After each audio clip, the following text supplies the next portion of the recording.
Problem 1, exercise 13.5 in your text, is really a decision-making problem, which is the essence of this part of the course, to help you make good decisions and to identify the important things. So let's go through and we'll read this together. This guy owns a taxi. He bought a permit, $10,000 2 years ago. Unless he can sell that permit, that's a sunk cost. It's irrelevant. He earns $30,000 a year. That's a relevant cost. But has the opportunity to sell the taxi and permit for $36,500. Well, that's an opportunity to sell it. If he sells it, he gets $36,500. If he doesn't, he keeps the business but gives up the $36,500. That makes that $36,500 an opportunity cost. If he sells it, he can take a position as a dispatcher for somebody else, a Carter taxi company.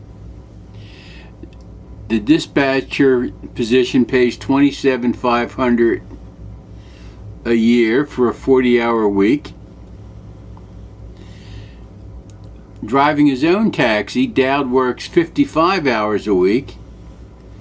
So there's something we want to consider. And if he sells his business, he will reinvest the $36,500, and he believes that he can get a 10% return. That's what his belief is. So, it says, determine the opportunity cost of owning and operating his own business. Well, we kind of already did that. As an independent businessman, if he keeps the business, he won't get the $36,500.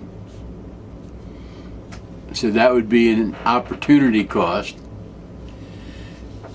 And he will also be giving up the $30,000 a year in independent salaries. $30,000 a year independent salaries. That's what he makes right now, and that's for 55 hours a week. Now, if he works as a dispatcher, he'll get the $36,500 for the business. And I'm just putting the parentheses around there so you see they're the same thing. It's not plus, minus, whatever. It is an opportunity cost, so he will be giving that up. But if he works as a dispatcher, he will be getting that.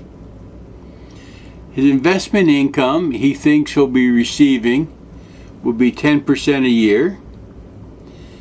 So $36,500.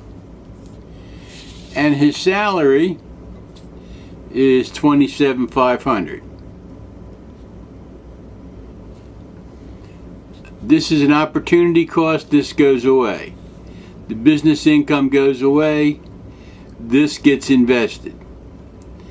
We now have to compare this with this.